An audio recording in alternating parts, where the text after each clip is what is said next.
what is up, everybody? I don't hear the music playing, so I guess that was a fail right there. Something happened. Something happened. It did not play the music like I had intended. But, alright, so welcome to Smark, guys, our ongoing pro wrestling commentary show. Today is June 9th, 2013. I'm Darkside Phil, and with me, as always, is John Rambo to my left. Hello, everyone. How are you?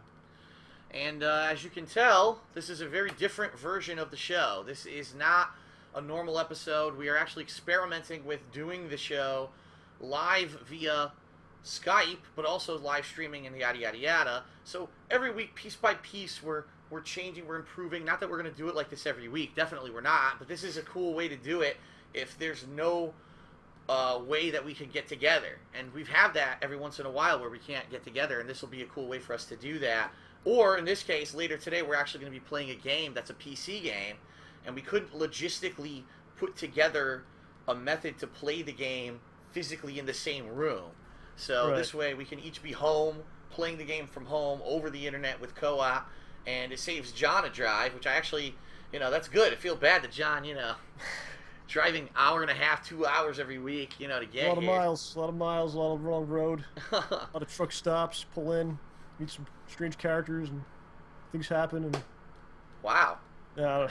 We're going to hear these stories? What the hell? Yes, yes. Wow. But yeah, this is a good way to do it. And keep in mind, eventually, I would assume, hopefully, that eventually I will not be living in Connecticut anymore. I mean, that is my goal, that eventually I can get out of here, because I'm paying so much money for taxes and everything, and it's like, hopefully one day I get out of here, and this will be a way for us to, if I'm not living, in a driving distance from John, to continue on with the show.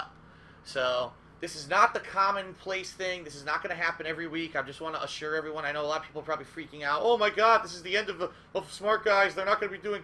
No. Don't go panic mode on us. This is just the exception to the rule. This is because we want to do Marvel Heroes co-op later today. By the way, this is episode 99 of this program. Wow. So, yeah. 99 Milestone. episodes. Like, that's just... And next week, I think what we'll do, we'll try to at least set up a little bit something special. Maybe have a retrospective portion of the program where we talk about maybe looking at all the episodes, what we talked about at like certain milestones. Here's when we complained about this. Here's when we complained about that. That's right. In episode 1, we said that the Nexus sucked because John Cena was in it. And then episode 25, we said that it sucked because of John Cena. And then episode 50... So I think like the entire run of the show, the only time we were really enjoying it was like that summer punk, like 2 or 3 months, that one summer, and then the rest of the time was mostly just like them repeating the same mistakes over and over again, really. Yeah, and that's what WWE does. They repeat the same shit, But we had a good time doing this program. We did. We have, and that's why we keep doing it. I mean, if we did not enjoy doing it, we wouldn't do it. And I think that's what a lot of people don't understand. They're like, why do you do a show if all you do is complain every week? Like, well... We like people that do like it. Yeah, we like pro wrestling, first of all. It's not that we don't like pro wrestling. It's that we do like pro wrestling, but we grew up in a time where it was a lot different than what it is now. So for us, our frame of reference may be different than what a lot of the common viewer sees. And so we call out these things that we think could be improved, and people are like, oh, you nitpick too much. But understand, we like the product. That's why we watch it. We're entertained. It's just that we're trying to be constructively critical of the program. It's not like we're here just to shit on it. We're trying to tell WWE ways that they could be better. Not that they'll ever listen, but people like hearing our opinions on the product. So there you go. Alright, so without further ado, let's get started with this week's coverage. Now, this is a big week because this is WWE's week leading into the Payback pay-per-view, which is this coming Sunday. So this is like the culmination of a lot of their plot lines, which we will be talking about today as we cover Raw and SmackDown. So TNA's got some stuff happening. TNA did pick up a big time this week. The Bound for Glory series, the return of Jeff Hardy. We'll talk about a lot of that when we get to TNA. Debut of Rampage Jackson, of all people. Oh my God! Where Yeah, did this come from? Ugh. And it's interesting to me to see if they're going to take it seriously. But we'll talk about that when we get to TNA. All right, so we'll start with Raw as usual. And Raw this week opened up with, of all things, Stephanie McMahon hitting the ring. And you're like, now she hasn't been in the ring for, what, a good year? I think the last time that she was on an actual WWE show was a year ago, the build-up to the first Triple H Brock Lesnar match at SummerSlam. Yeah, and she beat the crap out of Paul Heyman. Right. She mounted him and was slapping him, grinding into him and everything. It was... Well, she is a big woman, let's face it. Yeah, she's big. So I'm afraid of her. Yeah. So she comes out and, of course, pops because we haven't seen her for a year, and then immediately basically says, please don't boo me, but understand that I'm out here to be serious about business, and I am here to announce that even though Triple H is supposed to wrestle Kurt Axel tonight in a rematch, I'm here to announce he will not be wrestling. So, of course, the entire crowd turns on her immediately, and then she basically goes heel and says, oh, it's about what's best for the business. You people don't care about Triple H. Look at this. In 2 weeks, he went through these grueling matches, and you people wanted him to keep wrestling, and don't you know what's best for my husband? And, of course, the crowd's like, no, screw you. We just want to see Triple H wrestle in a completely selfish manner. And then Mr. We McMahon... want to see Triple H bury this kid. Yes, that's right. This up-and-comer, we know him as Michael McGillicuddy. He sucked in the Nexus, so now we want him to be buried. Like Triple H can. We want to see him do it. So then, all things, Mr. McMahon comes out. So I'm like, okay, now... He says a lot of the same things, like, we like him more than you. Right. That was kind of weird. I don't really understand it. We care about him more than you. We know more about his condition than you. Well, you know, he even says something like, what do you want? Why do you want blood every week or something like that? To which I'm thinking... Isn't Vince the guy who makes all the decisions, decides who's going to bleed and who's not, and he's the one who gave you the Attitude Era? So for him to be like, oh, you want blood? Well, didn't he actually program the crowd to be looking for that, like, every week? So it's kind of hypocritical of him, but of course he's playing his usual character, so it's acceptable. So then basically the big announcement is that Triple H will not be wrestling tonight. But it's weird. This segment is so weird because it ends... with the Shield coming out. And you're like, oh shit, the Shield's going to attack Vince and Stephanie. This is going to be a huge new program. Is Triple H going to be involved with the Shield? And then they cut the commercial. Yeah, but didn't they say if you watch the app, you'll find out what happened or something, but then they didn't do it. Right. Was I wrong about that? I'm pretty sure they said, go to the app right now and you could, like, see what's going to happen. Right. No. Yeah, and nothing happens. Like, they didn't show anything like that. No, nothing. It just, they cut the commercial, and then when they come back from commercial, it's Team Hell No against Team Hell No and Randy Orton against the Shield in a six-man tag, and you're like, what happened? Did they approach the McMahons? Did the McMahons just get out of there? Like, you never find out unless, I guess, I don't know, like, they didn't follow through. Do you do the thing with the app during the commercials? Do you do that? Well, here's the thing, and this is, I think a lot of people are gonna probably speak to this. I did it first, like when I first got the app on my iPad, but it crashes all the time. Like they'll say, oh, go to the app, and you'll go to it, it'll start playing the clip, and then the clip goes away. And you're like what the fuck? And then there's no way to replay it. Oh, wow. So you have no idea what happened, and you feel left out. Like you were starting to watch it, and I just stopped. Like after a couple months ago, I was like, I'm not going to do this anymore. If it doesn't work, it doesn't work. Right. So I don't know if it's something with the internet. I don't know if it's something with their actual website. I don't know what it is, but it never really fully worked for me. Okay. Well, there you go. So I don't know. I know there's people on the stream chat right now. I don't know if anyone else tries to use the app, but it's always been a problem for me. So they come back from commercial, and it's this six-man tag of Team Hell No Randy Orton against the Shield, and it's a pretty typical six-man tag match that the Shield always has. Except that they're kind of teasing that this time, oh my god, they might actually finally win. And then I guess there's some miscommunication at one point, and it ends up that Daniel Bryan loses the match, which causes him to like completely flip out. He's like, oh, I was the weakest link, and I could have won this match, and this would have solidified that I am not the weakest link.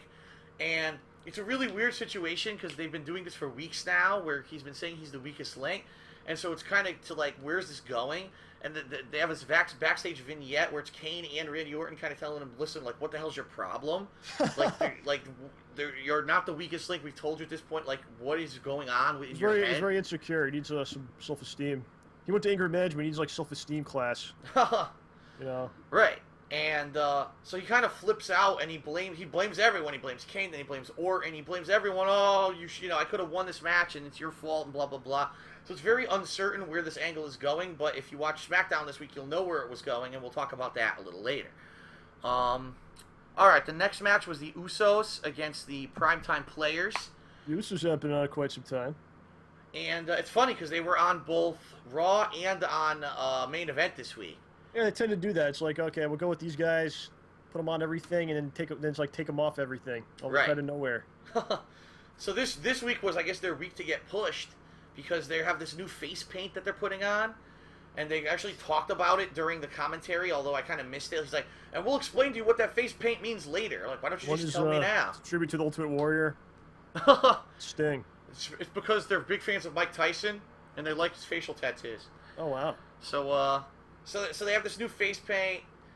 I mean, their intro is very elaborate, and then they win the match against the Primetime Players, and you're like, wow, they're actually getting a push. And then later on in the week, they actually had another match, like I said, on Main Event that they won. I don't know if they're trying to do something with them.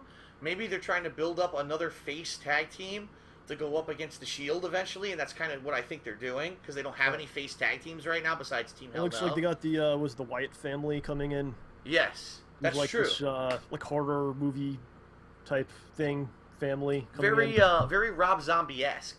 Right. Where it's like that kind of House redneck. of 1,000 Corpses. Exactly, the redneck family who's very weird and, and I don't know how that's going to turn out. I see a lot of people are like, oh, these guys are coming, this is going to be awesome. But it gives me flashbacks to when, Antonio Cesaro's coming in, it's going to be awesome. And David Sando's coming in, it's going to be awesome. Right. And, like, all these guys are really good, but, it's up to the company. Are they really going to use them long term, which they do for, like, a lot of these guys, they use it for a little bit, and then they just go, oh, we're done with that. Isn't the guy who's bald and he has the red beard, wasn't that the guy that we actually saw at WWE Fan Fest in that match? And we thought we saw that dude, yeah. We thought that he sucked. He was really, like, stale, like just a generic big dude. So, apparently they're going to push him onto the show. I don't know if he's going to do anything, but I guess we'll have to see. I think it's freaking Husky Harris. Oh my God, you're right. Yeah. Husky Harris. Yeah. Okay. Well, there's the thing, like, a lot of people get excited, like, when they announce these people coming in, but right. Are they really going to use them? Are they really going to, care about, treat them correctly? Like, their first match, they could, who knows? Who knows what's going to happen, right? Exactly.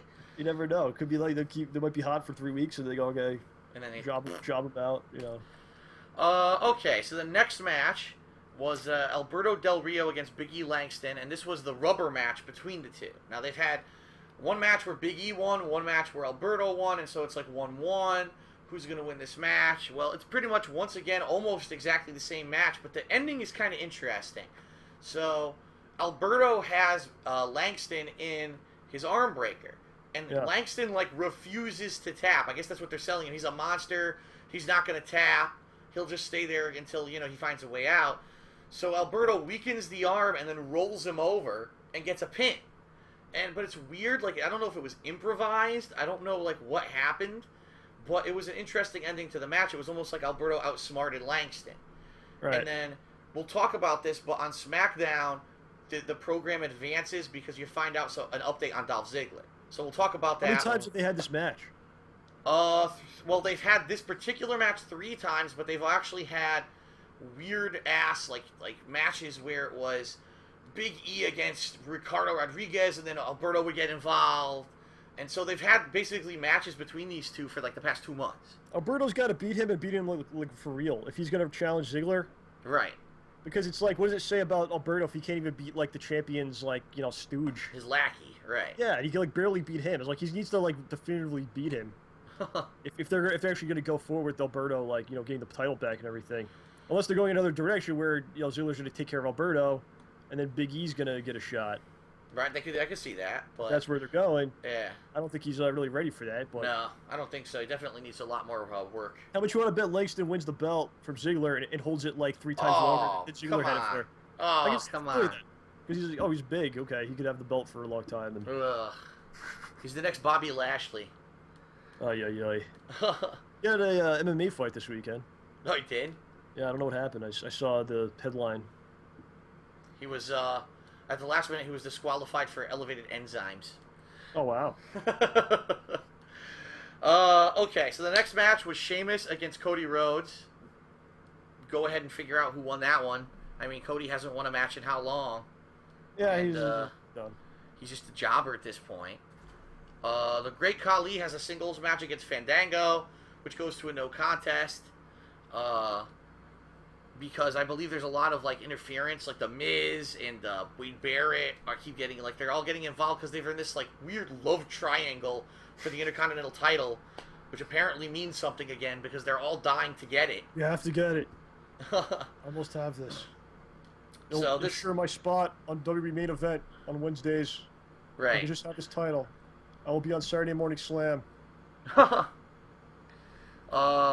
And then this leads into the next match, which was The Miz against Wade Barrett, which The Miz actually wins by tripping him and then putting him into the figure 4, and Wade Barrett immediately taps out like a cowardly heel. Doesn't even try put up an effort to try to get out of this thing. So this leads into that they announced that there's going to be a triple threat match for the Intercontinental title coming up on Payback, which is exactly what we were talking about weeks ago. That's what we figured was going to happen, where it's going to be The Miz, Wade Barrett, and Fandango all vying for the title. Okay, we've got Chris Jericho and Paul Heyman in a contract signing, which is really stupid. Like, I don't know why they still do these, to be honest. The last one they did, I think, was Triple H. Triple H and Paul Heyman. And that one was stupid. The one they did before that was CM Punk. That one was stupid. Like, I don't know why they keep doing these. Like, there was just basically a way to kill time, I think, for the show. It's a traditional thing in wrestling that's always been done just to, I don't know. They think it adds, some heat to the match, or I don't really know, man. I don't know what to tell you. I don't know. Let's play it a bit. The next match was Caitlyn and the Funkadactyls against AJ Lee and the Bella Twins. Pretty typical Divas action here. And they're still going along with this plot line with Caitlyn that she has this secret admirer. And we'll talk more about that. Well, I guess I should mention it now just in case they don't mention it in the SmackDown recap. But it's announced on SmackDown that next week on Raw, the secret admirer will be revealed. Okay? Oh, and there's a vignette where it's her talking to Natalya in the back. And Natalia's like, are you sure that's a good idea? You don't know who this is. It could be some creep. And you don't know, do you really want that to be revealed on Raw? You might be embarrassed. It's Hornswoggle. It's going to be something stupid, no matter what. I know it is. But then it's weird, because Caitlyn does a turn. Caitlyn goes, oh, well, if it was your secret admirer, it really would be a creep. And then she storms away. And you're like... Well, I agree with that. Like, what the fuck? You agree with that? I think I have some inside information. I actually know who it is. Oh, okay. Don't worry about it. But wow. Speaking of the going back to the Paul Heyman thing, it's looking like Punk is actually going to be at the show at the pay-per-view. Oh yeah. Reports are saying that he's actually going to return at that show. So I hope it's some sort of a an angle or something, because just to kind of throw him out there like that is pretty weak. Right. Yeah, fight Jericho. All right, he'll do it. I mean, it's just for me. It's like if they don't do it, that would be such a fucked up situation. Because again, pay-per-view in Chicago, Punk's hometown. People are probably buying tickets just to see Punk. Well, it's looking like he's going to be there. He's scheduled for a lot of the live events immediately after that. So a lot of people are drawing conclusions that he's going to be there. And I don't know. I don't think they would bring any other, like a top guy. I don't think they'd bring anyone else back like that. Right. Like, would they bring John Cena back like that? Like he was out for a while? No, I agree. He's just there at a pay-per-view. Just throw him out in a mid-card match, and so yeah, I don't know. Maybe it'll lead to something bigger. I'm really hoping. I hope it leads to like a Punk Lesnar thing. 'Cause that'd be like the best. Wow. That'd be the best match they could put together right now. That'd be pretty crazy, a Punk Lesnar match. Like some sort of a disagreement with the Heyman's camp, and maybe fights Curtis Axel, and maybe then Lesnar gets involved, and then it leads to that. That'd be something. That'd get me excited. Okay. Yeah. All right, so the next match of the night was Daniel Bryan against Ryback in a singles match. Basically, Daniel Bryan challenges Ryback because he wants to prove that the fact that he lost earlier in the night wasn't because he was the weakest link. But the match goes sour when basically Ryback just loses it and starts putting Bryan through tables and basically destroys Daniel Bryan. And and so John Cena, of all people, comes to Daniel Bryan's aid. After I guess because Daniel Bryan's actually over with the fans, so they try. This is what they did with like Ryder and other people. Right. They try to get Cena. Oh, Cena's helping them, so you should like him as well. Right. So Cena saves him, even though he was already destroyed by Ryback anyway. And this whole thing is actually leading to a huge culmination on SmackDown, which I don't know if you even are aware of, John. But I have no idea. You don't know? Oh, what do you hear? I don't even know. On SmackDown, this all comes to a head, and like it actually has a resolution. So I was watching Japanese matches on Friday. I don't know what's going on. You were watching Taka Michinoku.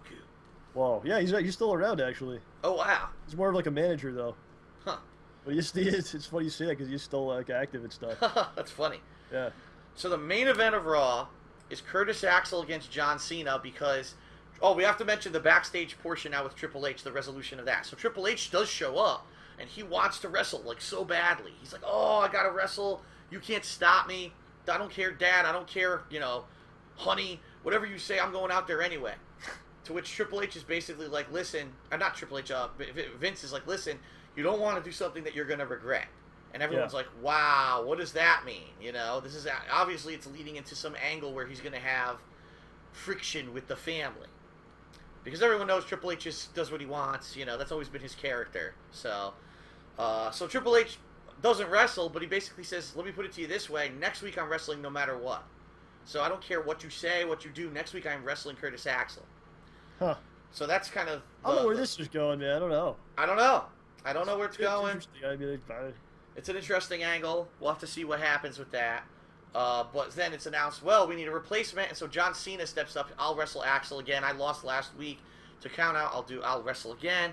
Wasn't there a thing with a vignette with Curtis Axel, and then they were like, you're gonna fight Cena? Oh, with Mr. McMahon. Yeah. He's like, you're gonna fight Cena, and Curtis Axel looked like he shit his pants, like he was so afraid. I mean, it's like ridiculous. This is how you're pushing this guy. This is a heel in 2013. Man. There could be no strong heels anymore. It's really sad.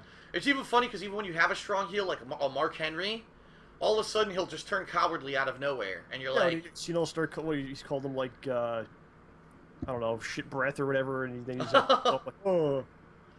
It's funny because like people don't realize like in wrestling and even like comics and in a lot of TV shows, movies, stuff like that, the bad guy really drives the whole thing.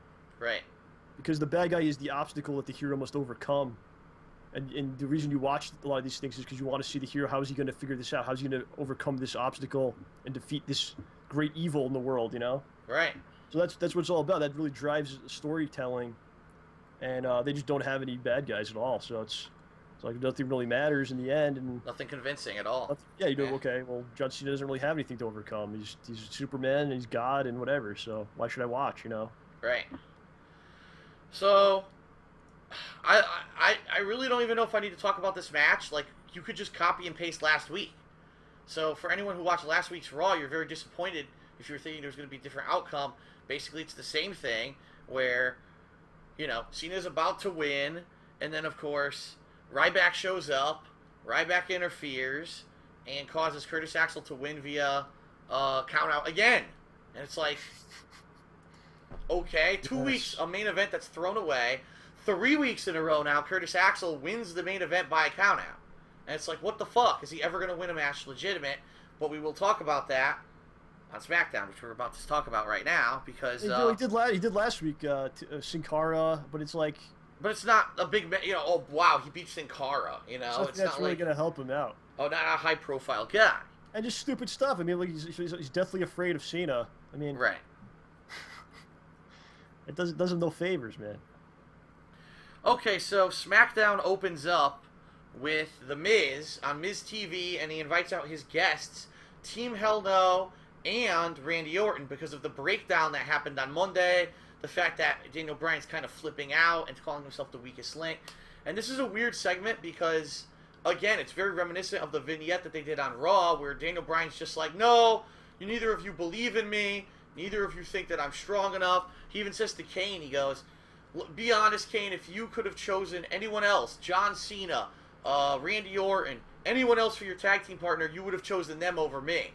To which Kane's like so disgusted at the situation, he's like, I don't care anymore. I don't even want to talk to you tonight. I'm leaving. And he walks out of the ring. He's like so disgusted. So then Teddy Long comes out, and he says, well, I was going to give you guys a rematch against The Shield, but if Kane doesn't want to wrestle tonight because of he's so disgusted, I'm going to make the main event Rollins and Reigns against Bryan and Orton in a tag match. So the whole night is leading up to what's going to happen in this tag match, the main event of SmackDown, the culmination of this whole plot line where Bryan thinks he's the weakest link. What's going to happen? Okay. Okay. So the first match of the night, surprisingly enough, was Curtis Axel against Chris Jericho. Huh. And you might be saying, whoa, okay, finally, another high-profile match. Is Axel going to win? Is this going to give him his push? Well, what happens is the match is a good match. It's going back and forth. Jericho, as you know, one of the best in the business at putting over his opponent. So he does a really good job of selling everything, very convincing. And Paul Heyman is actually on commentary for this match.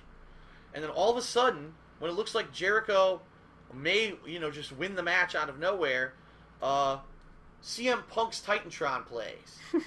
And Paul Heyman gets up and stands up on the table and he points to the ramp like Punk is coming out. Okay? So everyone's like, whoa, of course all the cameras are on the ramp. Cut back to the ring, and Kurt Axel rolls up Jericho, 1, 2, 3. So it's a legit win, but it's a cheap win. Did that happen to Jericho with Fandango's music once, like last month? Yes, it did. Yes, it did. Jericho, like he's an old veteran. He's got to get back on his game here. Come on, man. He gets distracted easily. He's very distracted easily in his old age.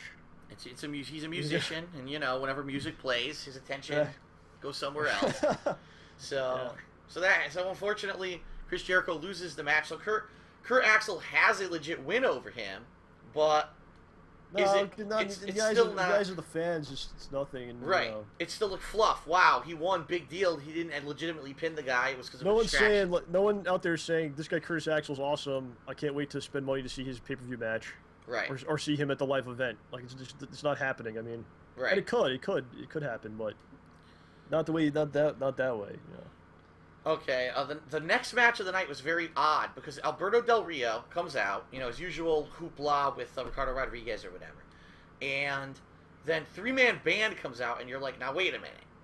Like, he's the number one contender. He's going to be in the main event very soon. Why is he going to wrestle 3-man band of all things? So immediately you're like I call bullshit on this. And of course, that's exactly what happens. 3-man band all like gang up on Alberto and start attacking him. And I guess to everyone's surprise, Ricardo Rodriguez actually comes in and starts attacking 3-man band. And so basically Alberto and Ricardo fend off 3-man band, and the match never even gets started. Okay? But then, and this is what I was talking about with Dolph, how it kind of culminates this week on SmackDown, Titantron goes on. It's Dolph Ziggler via satellite. And it's Dolph, he says, guess what? As of today, I've been medically cleared to wrestle.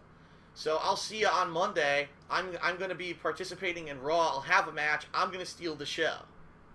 So I guess what they're saying is after the pay-per-view, whatever happens at Payback, Dolph will be back, and he's basically going to be building himself back up for the next pay-per-view to defend the World Heavyweight Championship. In some ways, I think it might have been good that he had not that he was injured, but that he went away for a while.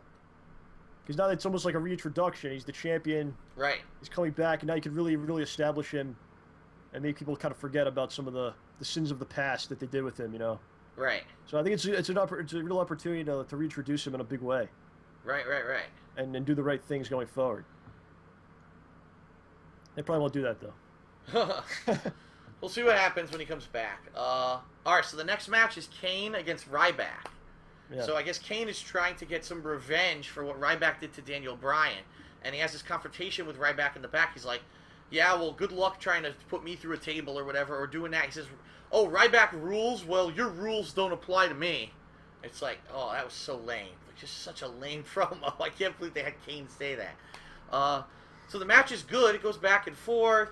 At one point, it looks like Kane's going to chokeslam Ryback. He does, but then Ryback grabs the rope, so it's pretty back and forth. But eventually what happens, Ryback brings a table into the ring, which obviously is illegal. And then eventually he puts Kane through the table. So Kane actually wins the match via disqualification, even though Ryback kind of got what he wanted out of the match. He showed that he's better than Kane. So right. Kane is nice and buried to Ryback. Oh my God! I can't believe they're still doing this. So they're still doing these Sheamus Sandow segments every week. Oh yeah. It just gets worse every week. This by far was the worst of them all. Okay. Oh yeah, what was this? So Sandow comes out. Oh, I'm smarter than Ryback. Or I'm smarter than Ryback. I'm smarter than Sheamus. I'll prove it. Look, here's a computer screen. So what they've got, it's the dumbest setup ever. It's a computer monitor, all right, on top of a table, a circular table that's covered in a tablecloth. So it's small. It's like a small thing. He goes, oh, it's Deep Blue. It's the supercomputer that defeated Kasparov, the world champion, and I'm going to defeat it. And you're like, Deep Blue, a supercomputer fit under that table? Like, what, are you fucking stupid? It's like the most poorly produced segment ever, because then it shows like a chessboard on the screen. And Sandow goes, I will make my first move. And, like, he's on the screen, and the best way to describe it is, like, he's on the screen like this, and he has his finger, and he's like, he's pretending like it's a touch screen, so he's going like this, but it's blatantly not a touch screen. It's a normal computer screen. So, like, he's like, and it's not doing anything, and then all of a sudden the chess piece, like, jumps, and you're like, what the fuck is this? Like, they couldn't even afford, like, an iPad, you know what I mean? Like, they couldn't get an iPad to move a real chess piece. It was so poorly produced. Oh, and God. so he moves the chess piece with 2 spaces. All of a sudden, Sheamus comes out, and he goes, I could beat Deep Blue in 1 move. And then he brogue kicks it. Oh, nice. And that's the segment. I'm waiting for next week with Sandow and Sheamus where they just start making out with each other. And that's the segment. I don't understand. I think what they're doing, they don't want Sheamus to not be on the show, but they have nothing for him right now. So they're just putting him in these segments so at least he has something to do. And people remember who he is. Not that he's, like, off the show for weeks and weeks and all of a sudden he'll come back. So it's lame. These segments are very lame, not very good, and I don't know, if they're going to continue at this point or if maybe next week, because it's after the pay-per-view, they'll find something to do with him, but it is shit. It is just shit.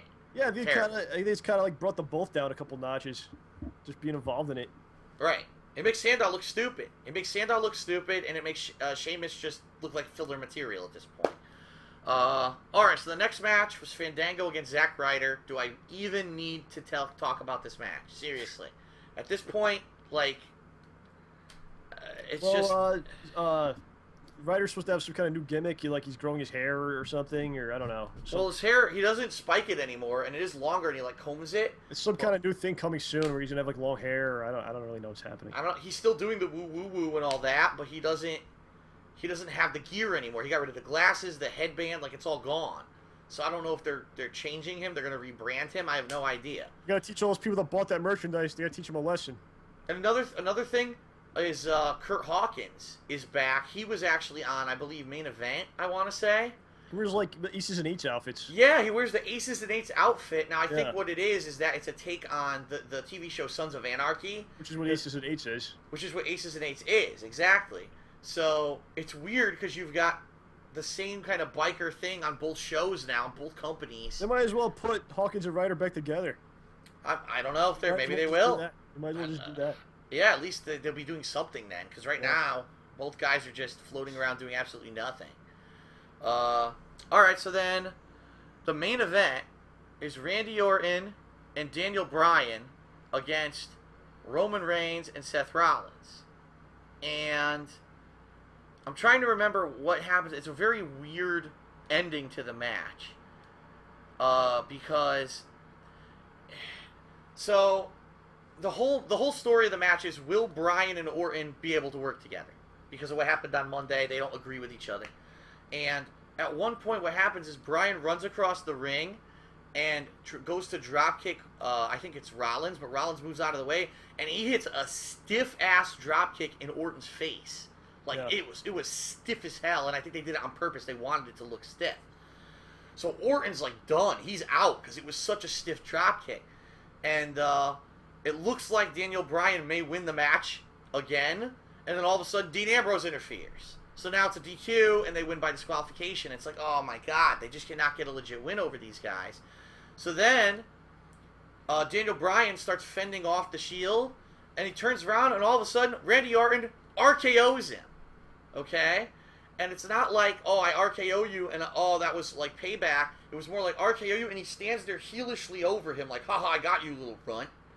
So I think they're doing an Orton heel turn. Yeah. Which was a long time coming. I think a lot of people saw that coming before even WrestleMania, but I think that finally they're doing it. He needs something a little different.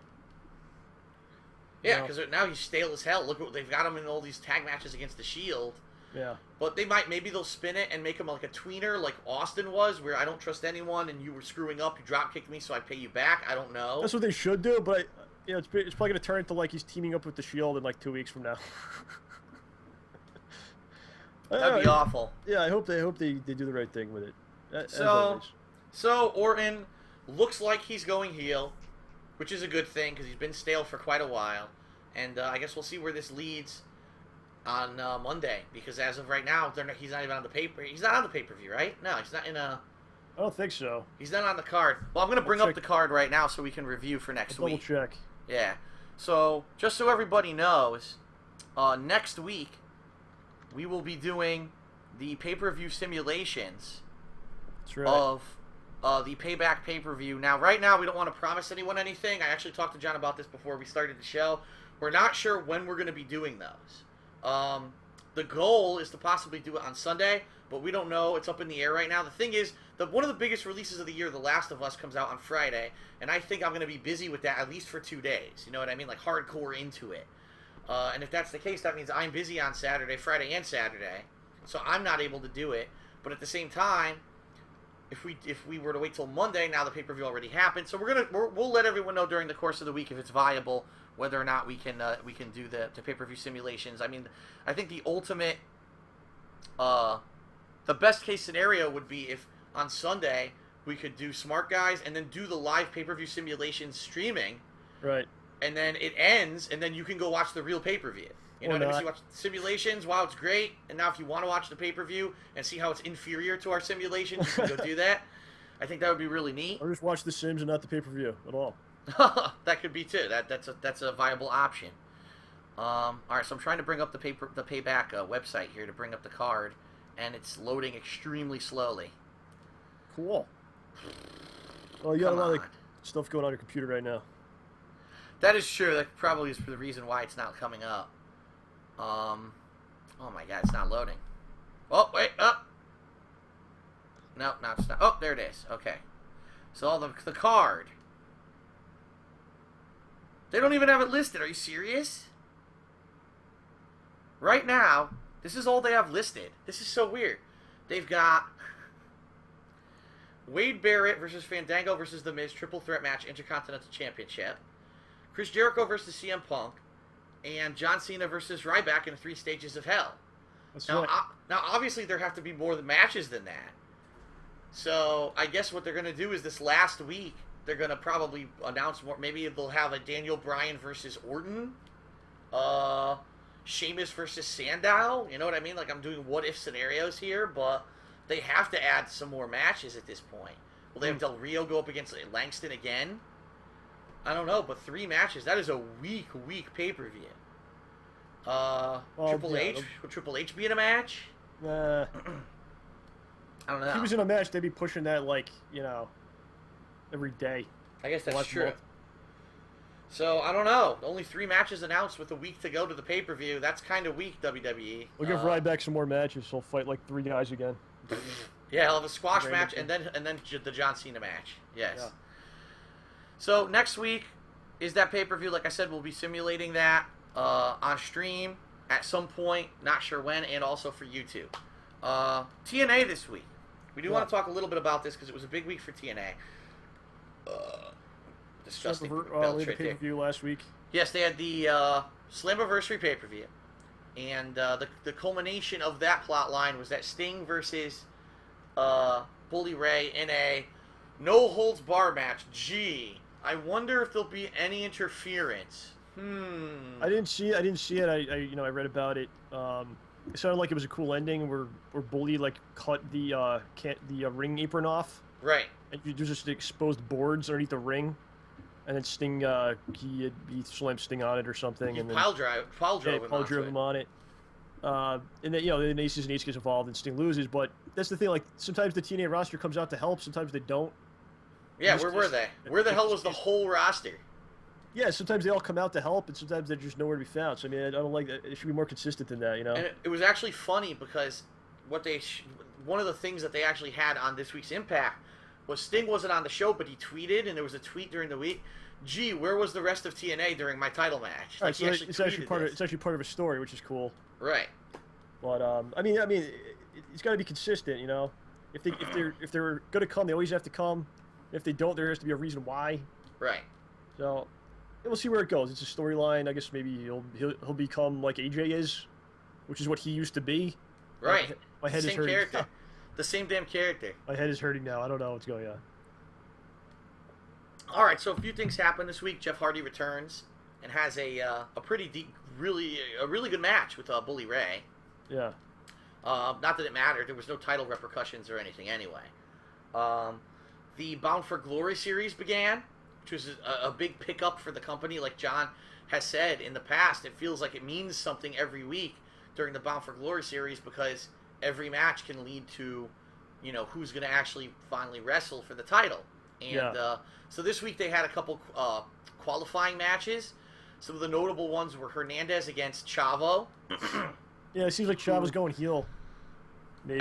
I think so because they actually they lost the tag title belts at Slammiversary to, of all people, James Storm and Gunner. You know, this new tag team who they just got together. All of a sudden they win the tag titles. Right.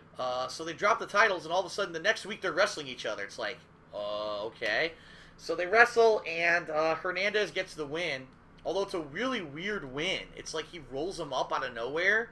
And instead of... I thought Hernandez would land like a heavy-hitting move. No, just roll up and he wins. So it's like, kind of like he steals it. He stole the win. And so Chavo's upset, visibly upset. He's kicking the ropes or whatever, but then he shakes Hernandez's hand. So for now, he hasn't turned yet, but they're kind of teasing that he's going to turn heel. So Hernandez qualifies, and then it's Samoa Joe against Robbie E. To which Robbie E is like, oh, last year I had like 5 points, and I beat Jeff Hardy. Jeff Hardy, yeah. So, of course, this prompts Samoa Joe to come out and completely fucking wreck him. Like, yeah, destroy him. Joey's always like, he's like always a bridesmaid, never the bride. You know, like he'll be like the top 3. Like he's always in like the top 4. Right. For like like for the last the last pay-per-view before it, and then he never actually wins the series though. Right. Which kind of sucks, but. Mickie James, they're still teasing. She's definitely going full heel. She's acting very heelish, but for some reason she still kind of has like this rapport with Velvet Sky, but Velvet's pissed at her for not interfering when Gail Kim attacked her the week before. Yeah, she's definitely going to go full heel. We should mention that the Gail Kim Taryn Terrell last knockout standing match was like the talk of like the wrestling world for like the last week or whatever. It was like people say it was like an excellent match. Right. So I definitely want to see that.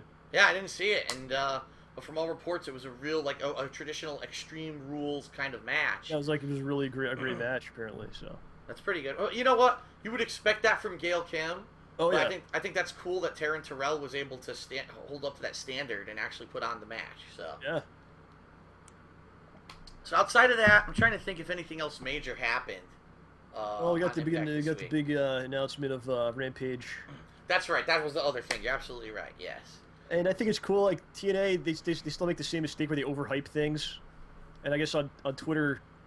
For a while, Dixie Carter was saying, "Oh, we have a game changer coming in, right? A big signing." They always do this every time they bring someone in. They like the face of TNA changes forever, or the world will change on this date, and then nothing could ever live up to that hype. It's impossible. So they kind of shoot themselves in the foot a little bit every time when they do that. Right.